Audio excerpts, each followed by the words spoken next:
श्री शिवाय नमस्तुभ्यम। आप सभी को श्रवण मास प्रथम दिवस की ढेरों शुभकामनाएं।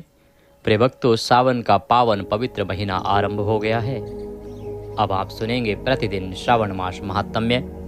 आज इस वीडियो के माध्यम से आप प्रथम दिन की कथा प्रथम अध्याय श्रवण करेंगे। भगवान शंकर को प्रिय यह श्रावण मास अत्यंत ही शक्तिशाली, अत्यंत ही पुण्यदायक महीना है। यूं तो 12 महीने किसी न किसी देवता को समर्पित होते हैं, उसमें से अधिकतर जो हैं वो नारायण के स्वरूपों को समर्पित हैं। कोई भगवान कृष्ण को, कोई माधव को, कोई भगवान विष्णु को जो क्षीर सागर में वास करते हैं।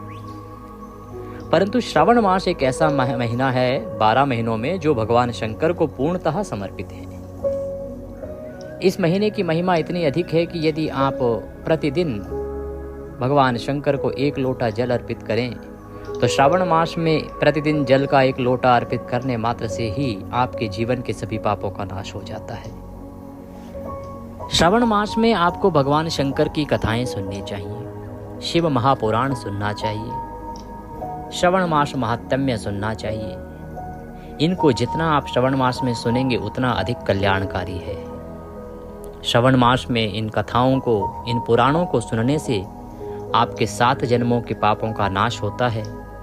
घर में लक्ष्मी की वृद्धि होती है, धन धान्य की प्राप्ति होती है, संतान निरोगी होती है, अच्छा स्वास्थ्य मिलता है, जीवन से संकटों का नाश होता है। तो ये 1 महीना आपके लिए बड़ा ही महत्वपूर्ण है।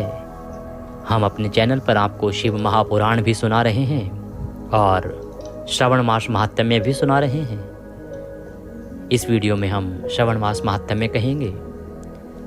इसके अतिरिक्त आज आप श्रावण मास के प्रथम दिन पर अवश्य सुनिएगा श्री शिव महापुराण पहले दिन की कथा। और क्योंकि ये चातुर्मास का समय भी होता है, जब देवशयनी एकादशी पर भगवान शयन को चले जाते हैं, तो देवशयनी एकादशी से चातुर्मास आरंभ हो जाता है। और चातुर्मास में आपको अवश्य ही सुनना चाहिए चातुर्मास महात्म्य, वह भी हमारे इस चैनल पर सुनाया जा रहा है। तो सुनते जाइए प्रभु की कथाएं, प्रभु के महात्म्य। जितना सुनेंगे उतना कल्याण होगा। मेरे नारायण कहते हैं कि इन चातुर्मास में जितना भगवान भक्ति से संबंधित कथाओं का आप श्रवण करेंगे उतना ही आप मेरा सानिध्य प्राप्त करेंगे। भगवान नारायण अभी विश्राम में है, क्षीर सागर में योग निद्रा में हैं, तो आप उनकी कथाओं का श्रवण करें, भगवान शंकर की कथाओं का श्रवण करें, बड़ा कल्याणकारी है। आइए प्रिय भक्तों, आरंभ करते हैं श्रावण मास महात्म्य का प्रथम अध्याय, पहले दिन की कथा वृतांत। आपसे अनुरोध है कि भगवान की कथा का यह वीडियो है तो कृपया एक बार इसे लाइक अवश्य कर दीजिएगा।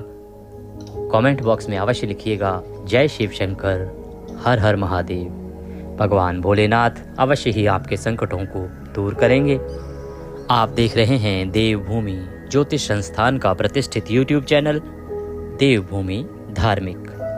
हम यहाँ पर सभी व्रत और त्योहारों की सही शास्त्रीय जानकारी प्रदान करते हैं। ज्योतिष शास्त्र और पुराणों के आधार पर हम आपको बताते हैं कि कौन सा व्रत कब है, क्या विधि है, क्या नियम है, क्या मुहूर्त है। यदि आप सभी व्रत और त्योहारों की सही जानकारी प्राप्त करते रहना चाहते हैं तो कृपया चैनल को अवश्य ही सब्सक्राइब कीजिएगा। जब आप सब्सक्राइब करेंगे, सब्सक्राइब का बटन दबाएंगे तो वहाँ एक बेल का निशान बना हुआ आएगा, घंटी का निशान बना हुआ आएगा, उसको अवश्य दबाइएगा, तभी आपको हमारे सारे वीडियोस प्राप्त होंगे। और चैनल को सब्सक्राइब करने का लाभ ये है कि यहाँ पर सभी महीने के महात्म्य सुनाए जाते हैं। सभी व्रत की जो सही कथाएं हैं पुराणों में वो कही जाती हैं, सुनाई जाती हैं, तो आपको ये लाभ सदा मिलता रहेगा। आइए भगवान शंकर के चरणों में ध्यान लगाते हैं, गुरुजनों को प्रणाम करते हैं।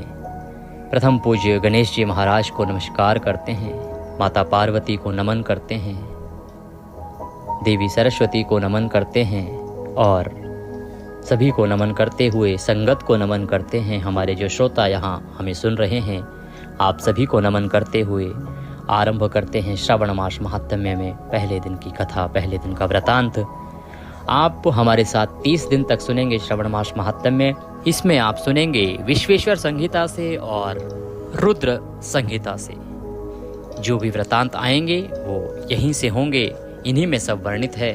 तो आइए आरंभ करते हैं जो आदि और अंत में तथा मध्य में भी नित्य मंगल में हैं, जिनकी समानता अथवा तुलना कहीं भी नहीं है, जो आत्मा के स्वरूप को प्रकाशित करने वाले देवता परमात्मा हैं, जिनके 5 मुख हैं, जो खेल खेल में ही अनायास जगत की रचना, पालन और संहार तथा अनुग्रह एवं तिरोभाव रूप 5 प्रबल कर्म करते रहते हैं। उन सर्वश्रेष्ठ अजर अमर ईश्वर अंबिकापति भगवान शंकर का मैं मन ही मन चिंतन करता हूँ।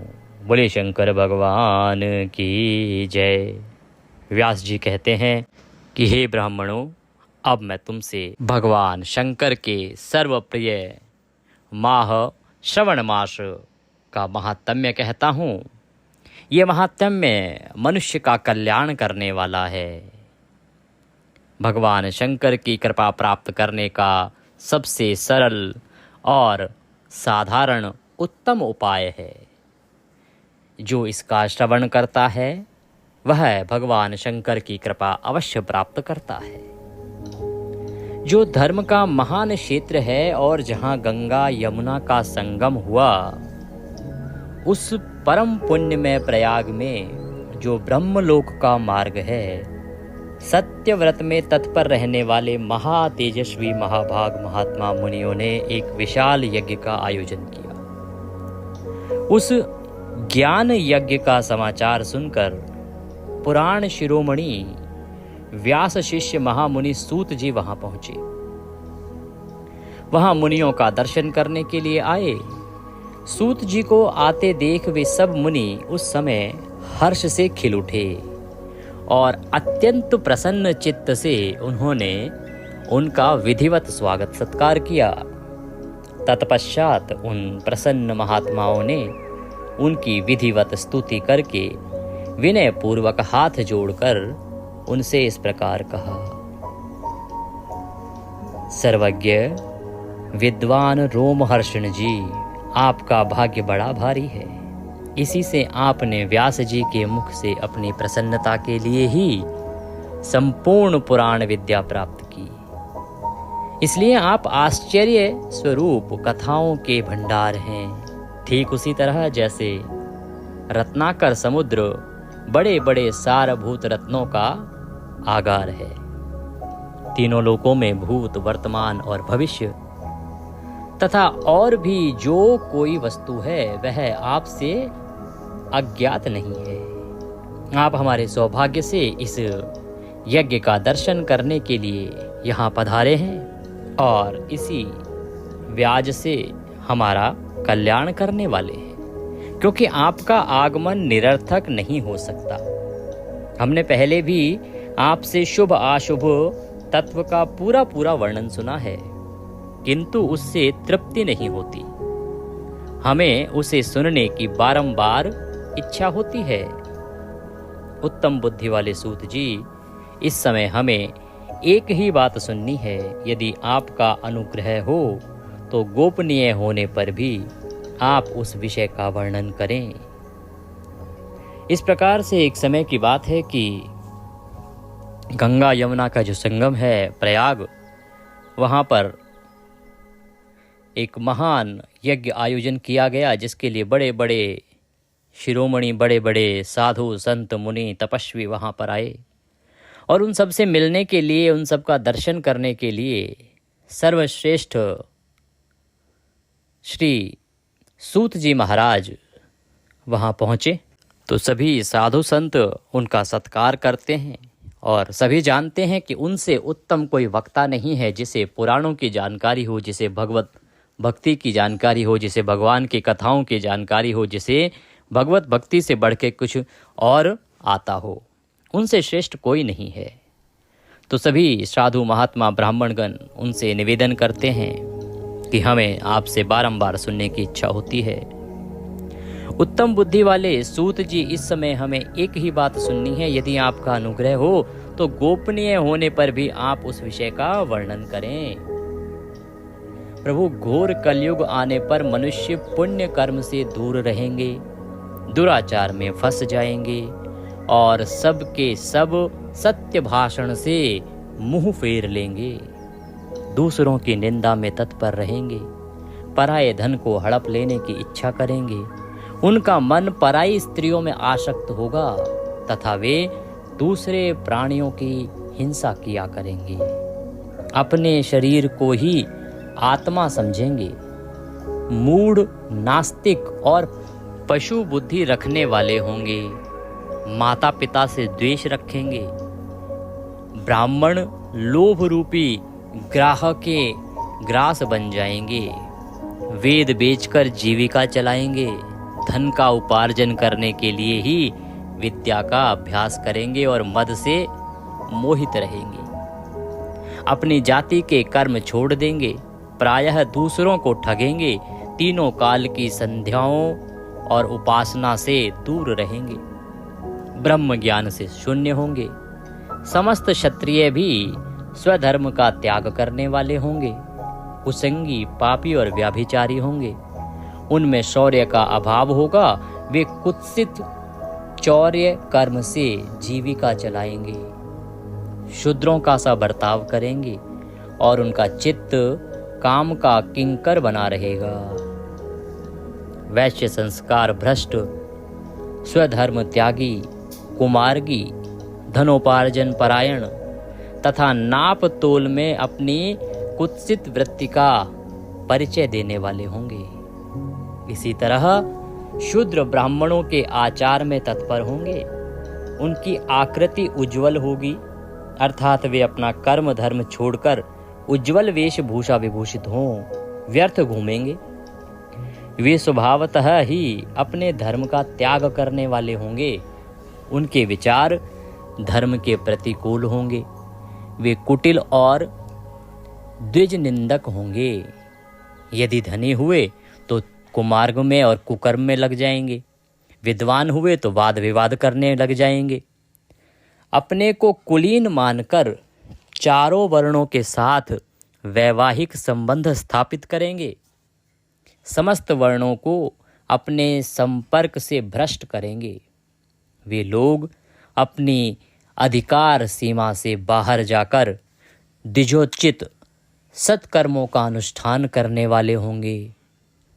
कलयुग की स्त्रियां प्रायः सदाचार से भ्रष्ट और पति का अपमान करने वाली होंगी, सास ससुर से द्रोह करेंगी, किसी से भय नहीं मानेंगी, मलिन भोजन करेंगी, कुत्सित हाव भाव से तत्पर होंगी, उनका शील स्वभाव बहुत बुरा होगा और वे अपने पति की सेवा से सदा ही विमुख रहेंगी।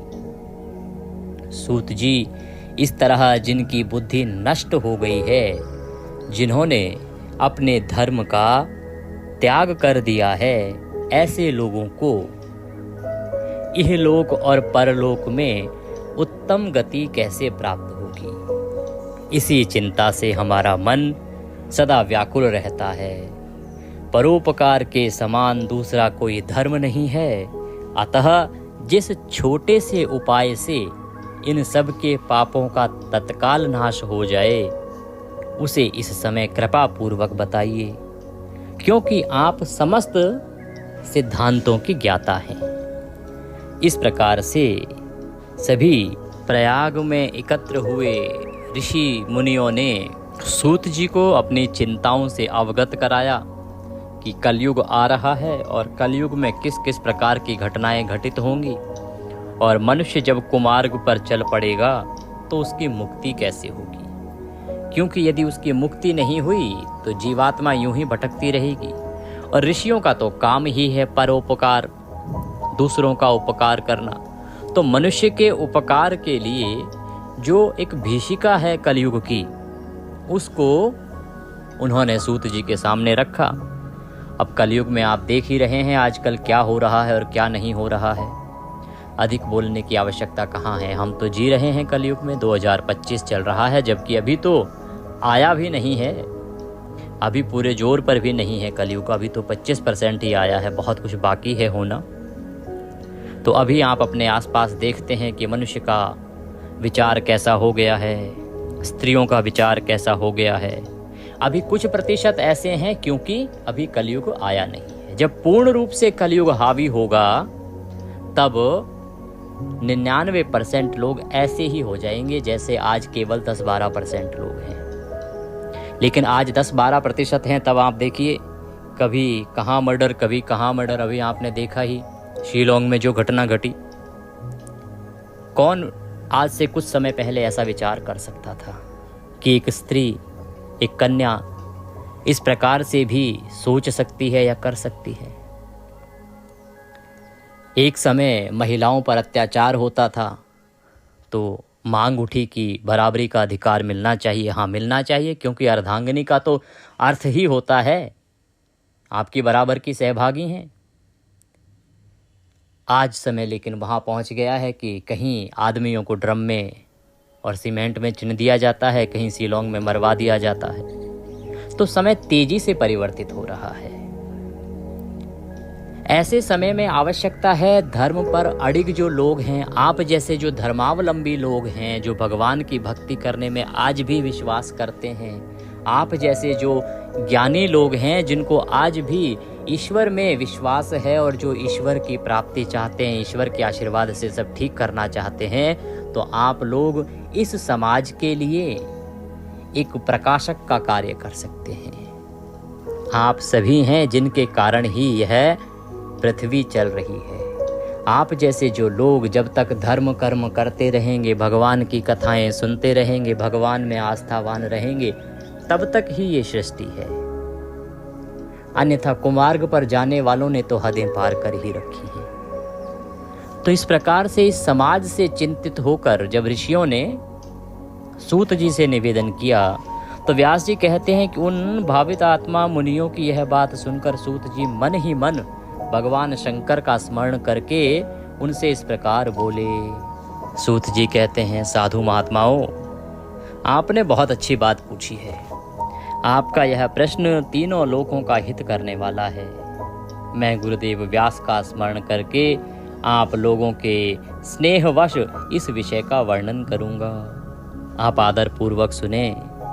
सबसे उत्तम जो है शिव पुराण है, वह वेदांत का सार सर्वस्व है तथा वक्ता और श्रोता समस्त पापियों से उद्धार करने वाला है। दूसरा भगवान शंकर का प्रिय श्रावण मास है, यह मनुष्य का कल्याण करने वाला है। इतना ही नहीं, ये परलोक में परमार्थ वस्तुओं को देने वाले भी हैं। कली की कलमश राशि का विनाश करने वाले हैं। उसमें भगवान शिव के उत्तम यश का वर्णन है। ब्राह्मणों धर्म, अर्थ, काम और मोक्ष, इन चारों पुरुषार्थों को देने वाला वह पुराण सदा ही अपने प्रभाव की दृष्टि से वृद्धि या विस्तार को प्राप्त हो रहा है। और यह माह सदा ही भगवान शंकर के प्रिय माह के रूप में उद्भासित हो रहा है। विप्रवरों, उस सर्वोत्तम शिव पुराण के अध्ययन मात्र से वे कलयुग के पापासक्त जीव श्रेष्ठतम गति को प्राप्त हो जाएंगे। जब वो श्रवण मास के पवित्र दिन में भगवान शंकर की पूजा करेंगे या शिव पुराण का श्रवण करेंगे या भगवान को एक लोटा जल अर्पित करेंगे, तो उनका कल्याण हो जाएगा। कलयुग के महान उत्पात तभी तक जगत में निर्भय होकर विचरेंगे जब तक यहाँ शिव महापुराण का उदय नहीं होगा। इसे वेद के तुल्य माना गया है।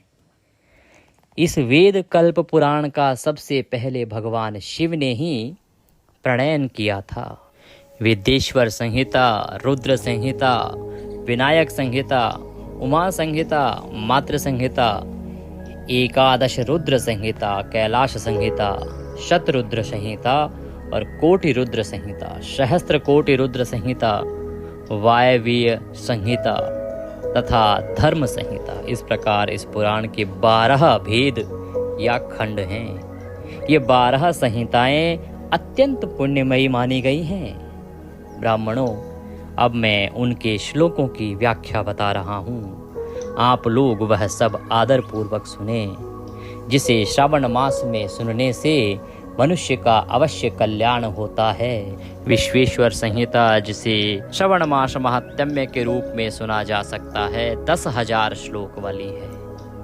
रुद्र संहिता, विनायक संहिता, उमा संहिता और मातृ संहिता, इनमें से प्रत्येक में 8-8 हजार श्लोक हैं। ब्राह्मणों, एकादश रुद्र संहिता में 13,000, कैलाश संहिता में 6,000, शतरुद्र संहिता में 3,000 और कोटि रुद्र संहिता में 9,000, सहस्त्र कोटि रुद्र संहिता में 11,000 और वायवीय संहिता में 4,000 तथा धर्म संहिता में 12,000 श्लोक हैं। इस प्रकार मूल शिव पुराण की श्लोक संख्या 1,00,000 है, परंतु व्यास जी ने उसे 24,000 श्लोकों में संक्षिप्त कर दिया है। पुराणों की क्रम संख्या के विचार से इस शिव पुराण का स्थान चौथा है और इसमें 7 संहिताएं हैं। इसका अध्ययन, पठन और श्रवण जब श्रवण मास में किया जाता है तो उससे भगवान शंकर अति प्रसन्न होते हैं और श्रवण तथा पठन करने वाले के सभी पापों का नाश करते हैं। श्रवण मास महात्म्य ईर्ष्या रहित अंतःकरण वाले विद्वानों के लिए जानने की वस्तु है। इसमें श्रेष्ठ मंत्र समूहों का संकलन तथा धर्म, अर्थ और काम, इस त्रिवर्ग की प्राप्ति के साधन का भी वर्णन है। श्रवण मास महात्म्य बड़ा ही उत्तम है और महात्म्यों में श्रेष्ठ है। वेद वेदांत में वेद्य रूप से विलसित परम वस्तु परमात्मा का इसमें गान किया गया है। जो बड़े आदर से इसे पढ़ता और सुनता है वह भगवान शिव का प्रिय होकर परम गति को प्राप्त कर लेता है। बोलिए शंकर भगवान की जय। व्यास जी कहते हैं, सूत जी का यह वचन सुनकर वे सब महर्षि बोले, अब आप हमें वेदांत सार सर्वस्वरूप अद्भुत श्रवण मास महात्म्य सुनाइए। सूत जी ने कहा, आप सब महर्षिगण रोग शोक से रहित कल्याण में भगवान शिव का स्मरण करके पुराण प्रवर शिव पुराण की जो वेद के सार तत्व से प्रकट हुआ है कथा सुनिए, जो श्रवण मास महात्म्य के रूप में सुना रहा हूँ। इस पुराण में भक्ति, ज्ञान और वैराग्य, इन तीनों का प्रीतिपूर्वक गान किया गया है और वेदांत वेद्य सद्वस्तु का विशेष रूप से वर्णन है। इस वर्तमान कल्प में जब सृष्टि कर्म आरंभ हुआ था, उन दिनों 6 कुलों के महर्षि परस्पर वाद विवाद करते हुए कहने लगे, अमुक वस्तु सबसे उत्कृष्ट है, अमुक वस्तु नहीं। उनके इस विवाद ने अत्यंत महान रूप धारण कर लिया। तब वे सब के सब अपनी शंका के समाधान के लिए सृष्टिकर्ता अविनाशी ब्रह्मा जी के पास गए और हाथ जोड़कर विनय भरी वाणी में बोले, प्रभु, आप संपूर्ण जगत को धारण पोषण करने वाले तथा समस्त कारणों के भी कारण हैं। हम यह जानना चाहते हैं कि संपूर्ण तत्वों से परे परात्पर पुराण पुरुष कौन है। ब्रह्मा जी ने कहा, जहाँ से मन सहित वाणी उन्हें न पाकर लौट आती है तथा जिनसे ब्रह्मा, विष्णु, रुद्र और इंद्र आदि से युक्त यह संपूर्ण जगत समस्त भूतों एवं इंद्रियों के साथ पहले प्रकट हुआ है, वे ही ये देव महादेव सर्वज्ञ एवं संपूर्ण जगत के स्वामी हैं। ये ही सबसे उत्कृष्ट हैं। भक्ति से ही इनका साक्षात्कार होता है, दूसरे किसी उपाय से कहीं इनका दर्शन नहीं होता। रुद्र, हरि, हर तथा अन्य देवेश्वर सदा उत्तम भक्ति भाव से उनका दर्शन करना चाहते हैं। भगवान शिव में भक्ति होने से मनुष्य संसार बंधन से मुक्त हो जाता है। देवता के कृपा प्रसाद से उनमें भक्ति होती है और भक्ति से देवता का कृपा प्रसाद प्राप्त होता है। ठीक उसी तरह जैसे यहाँ अंकुर से बीज और बीज से अंकुर पैदा होता है। इसलिए तुम सब ब्रह्म ऋषि भगवान शंकर का कृपा प्रसाद प्राप्त करने के लिए भूतल पर जाकर वहाँ सहस्त्रों वर्षों तक चालू रहने वाले एक विशाल यज्ञ का आयोजन करो। इन यज्ञपति भगवान शिव की ही कृपा से वेदोक्त विद्या के सारभूत साध्य साधन का ज्ञान होता है। शिव पद की प्राप्ति ही साध्य है, उनकी सेवा ही साधन है। उनके प्रसाद से जो नित्य नैमित्तिक आदि फलों की ओर से निष्प्रह होता है, वही साधक है। वेदोक्त कर्म का अनुष्ठान करके उसके महान फल को भगवान शिव के चरणों में समर्पित कर देना चाहिए।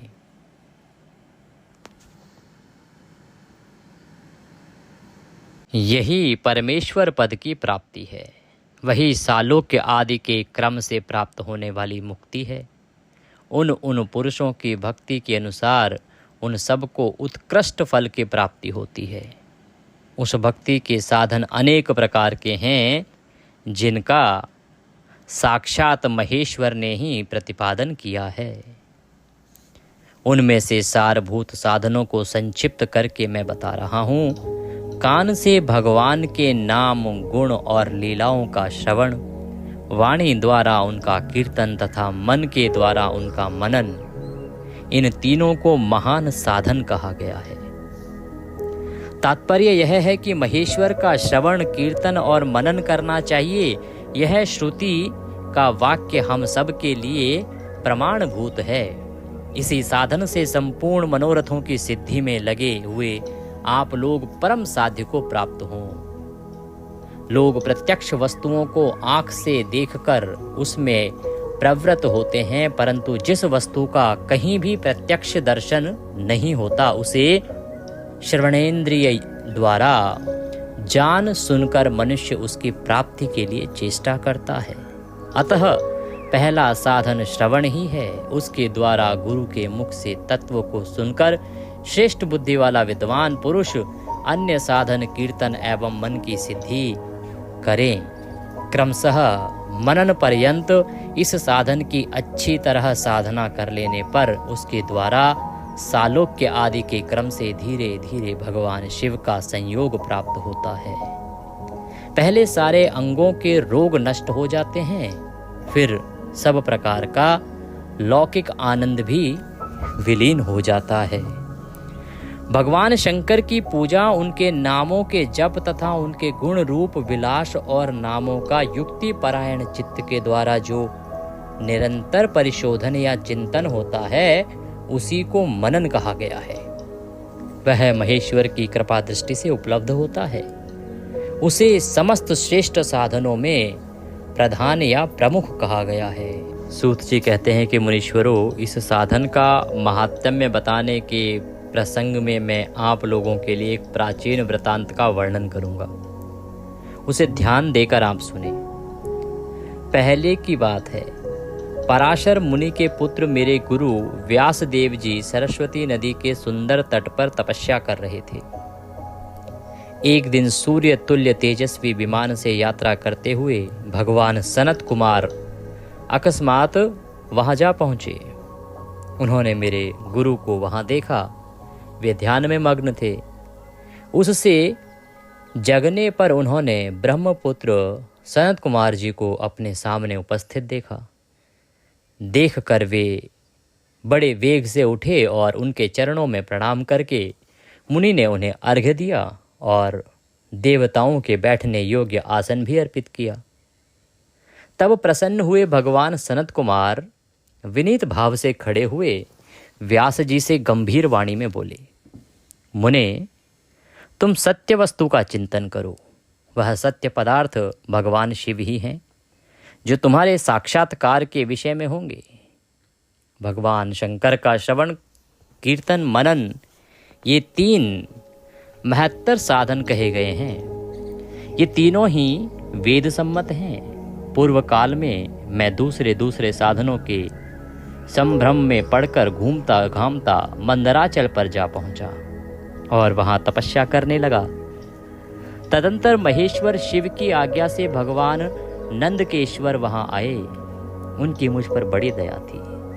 वे सबके साक्षी तथा शिवगणों के स्वामी भगवान नंदकेश्वर मुझे स्नेहपूर्वक मुक्ति का उत्तम साधन बताते हुए बोले, भगवन, शंकर का श्रवण, कीर्तन और मनन, ये तीनों साधन वेद सम्मत हैं। और मुक्ति के साक्षात कारण हैं।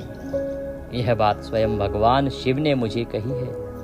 अतः ब्राह्मण, तुम श्रवण आदि तीनों साधनों का ही अनुष्ठान करो। व्यास जी से बारंबार ऐसा कहकर अनुगामियों सहित ब्रह्मपुत्र सनत कुमार परम सुंदर ब्रह्मधाम को चले गए। उस प्रकार पूर्व काल के इस उत्तम वृतांत का मैंने संक्षेप में आपको वर्णन किया है। ऋषि बोले, सूत जी, श्रवण आदि 3 साधनों को आपने मुक्ति का उपाय बताया है, किंतु जो श्रवण आदि तीनों साधनों में असमर्थ हो, वह मनुष्य किस उपाय का अवलंबन करके मुक्त हो सकता है? किस साधन भूत कर्म के द्वारा बिना यत्न के ही मोक्ष मिल सकता है? बोले श्री शंकर भगवान की जय। ऋषि सूत संवाद नामक यह अध्याय यहाँ पूर्ण होता है। आज की कथा को हम यहीं विराम देंगे। कल हम सुनेंगे यहाँ से आगे का वृतांत, जिसमें भगवान शिव के शिवलिंग और उसके आकार के विग्रह की पूजा कैसे करनी चाहिए, क्या उसका रहस्य है, क्या उसका महत्व है, उसका वर्णन आएगा। साथ ही निष्कल और सकल स्वरूप का परिचय देते हुए लिंग पूजन किस प्रकार से होगा, भगवान विष्णु द्वारा उसका महत्व बताया जाएगा। ये वृतांत हम कल के अध्याय में सुनेंगे। इसके बाद आप अवश्य सुनिएगा श्री शिव महापुराण प्रथम दिवस कथा अध्याय 1, और साथ में आप सुन सकते हैं चतुर्मास्य महात्म्य आज के 5वें दिन का अध्याय, क्योंकि आज 5वां दिन है। चातुर्मास चैनल पर नए हैं तो कृपया जुड़ जाइए, क्योंकि ये जो चैनल है ज्योतिष संस्थान का चैनल है, यहाँ पर सभी जानकारी, कथाएं, पुराण आदि पढ़ के सुनाए जाते हैं। जो बड़े बड़े पुराण लिखे गए हैं वहाँ से आपको सभी वृतांत बताए जाते हैं। भगवान शंकर की कृपा प्राप्त करने के लिए अवश्य लिखिए जय शिव शंकर, हर हर महादेव।